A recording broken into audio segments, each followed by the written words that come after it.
Bring in Congressman Darrell Issa, Republican from California. Congressman, almost 90% of these special interest aliens were caught in the San Diego area. That's your district is right next door, virtually. What can you do about this?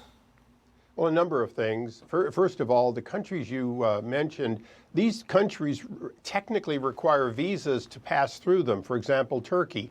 When I've been at my 100 miles of the border, which is where that sector where most of them come through, you walk up to Chinese individuals, ask them with a translator in Mandarin what they're here for. They say, I'm here for a job. Well, that's fine, except as Bill said, there's no vetting process because we get no information from China. However, they pass through Turkey and Mexico to get here. Both of those countries had an obligation to turn them back because they do not have the visas.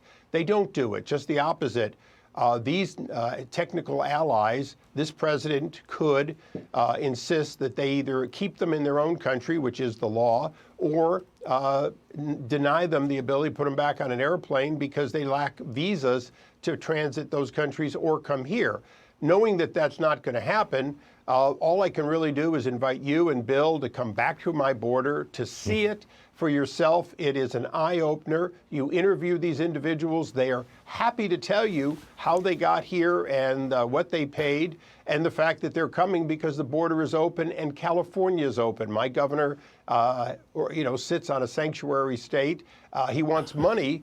He wants money, of course, for taking them in, but he's happy to take them in because it's the only way anyone's going to move to California with our taxes. That's a terrible thing to say, but probably true.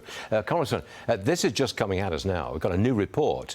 It finds that the Department of Homeland Security has not been monitoring parole expiration for 77,000 Afghans brought into the U.S. after the withdrawal in 2021.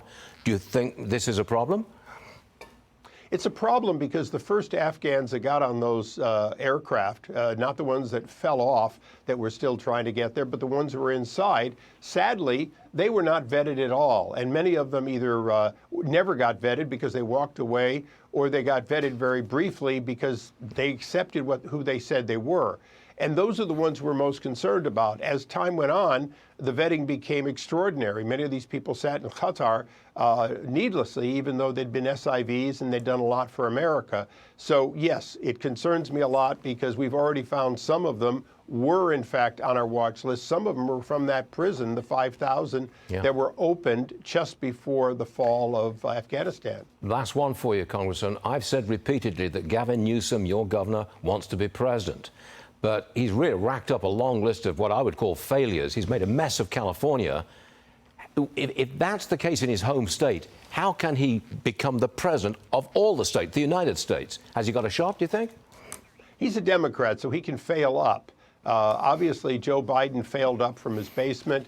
The fact that he could well be the nominee of his party, and if the American people are foolish enough to hear a Democrat say he's a moderate before he gets elected, and of course then go back to being the liberal afterwards, then we could get him. Right now, I don't think so. He has a $72 billion deficit and growing. We have the highest taxes in the nation, and he's trying to raise them from 13.3 to over 14. So I think the message is going to be, we don't want what California offers, but that doesn't mean he won't get the Democrat nomination in 4 years. He's just right for the new Democrat Party. You've made me smile 3 times in the last 3 minutes. That's pretty good going. Congressman Darrell Issa, thank you for joining us, sir. We appreciate it. Thank you, Stuart. Yes, sir.